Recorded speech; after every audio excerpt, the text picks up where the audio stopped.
ஷேய் Bairstow ஏண்டா மானிட பேகளா எங்களையும் பிரித்து நாசம் பண்ணி ஏலே குடும்பம்டா எங்கள் குடும்பம் 7 ஜென்மத்துக்கு முன்னாடி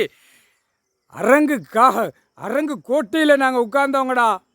நீதி நீதி அரசரை ஆண்டாரா, நீதி அரசரை ஆண்டார். நீதி அரசி எங்கள் அண்ணி ஆண்டுச்சு. இரண்டு பேருமே ஆண்டாங்க. இவங்களுக்குள்ள போட்டி. எங்கள் அண்ணிக்கும் ஈஸ்வரனுக்கும் பார்வதிக்கும் சண்டை சத்திரம். அதில் பிரிஞ்சு போனது. இப்போ தான் குடும்பமாக உட்காந்துருக்காரா.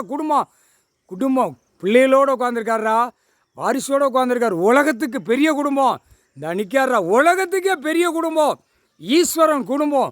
எங்களுக்கு அடுத்தாப்புல தான்டா கணக்கு கொடுப்பாரு. எங்கள் குடும்பம் இன்னும் சேரலடா. நாசமாக போகிற பைகளா. அவர் எங்கள் முகத்தை பார்த்துட்டேன் கஷ்டப்படுதாங்க. அவங்க குடும்பமும் இன்னும் வரலையே அப்படிங்கிற கணக்கில் அவர் பார்த்தாரு. அதுக்கப்புறம் அவர் பிரட்டி லிங்கத்திலேருந்து உட்காந்து பிரட்டி பார்த்தாரு. கண்ணை கட்டுறா அப்படின்ட்டார். இன்னுமே ஏண்டா நான் கொரோனா காலத்தில் எங்கள் அண்ணன் எல்லாவனையும் வாயை கெட்டி வந்தார். எல்லாவனும் வாயை கட்டினியா கொரோனா காலத்தில். இப்போ கண்ணை கட்டுதார். கண்ணை கட்டினா என்ன ஆகும்? என்னடா ஆகும்?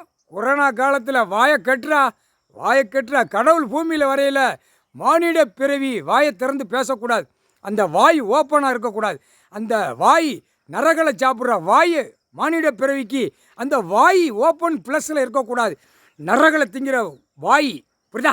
அதை மதுரை மீனாட்சி கோட்டையிலேருந்து கல்யாணம் முடித்து குடும்பத்தோடு வந்தாரா. எவன் கண்ணிலையும் படாத அளவுக்கு கண்ணில் மண் அள்ளி தூவி போட்டு வாய் பூரா அம்புட்டு போயிலும் வா மூடி போட்டிருந்தியா வா மூடி. இப்போ கண்ணை கட்டுதாரு. 2 கண்ணை கட்டினா என்ன நடக்குன்னு பாரு. இல்லை கொரோனா காலத்தில் கண்ணில் மண் அள்ளி தூவி போட்டு வந்தாரா. புரியுதா? வாயை கட்ட வச்சுட்டாரா. கொரோனா அவர் தாண்டா கொரோனா பப்பாளி விதையில் ஏற்றி விட்டார்.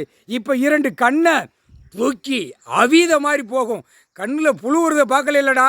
அந்த புழு உள்ளே ஆடும் கண்ணில். மானிட பிறவிக்கு சிறுசுலேருந்து பெருசு வரைக்கும் கை எடுக்கலைல அந்த கை எடுக்க வைப்பார். முக்கால்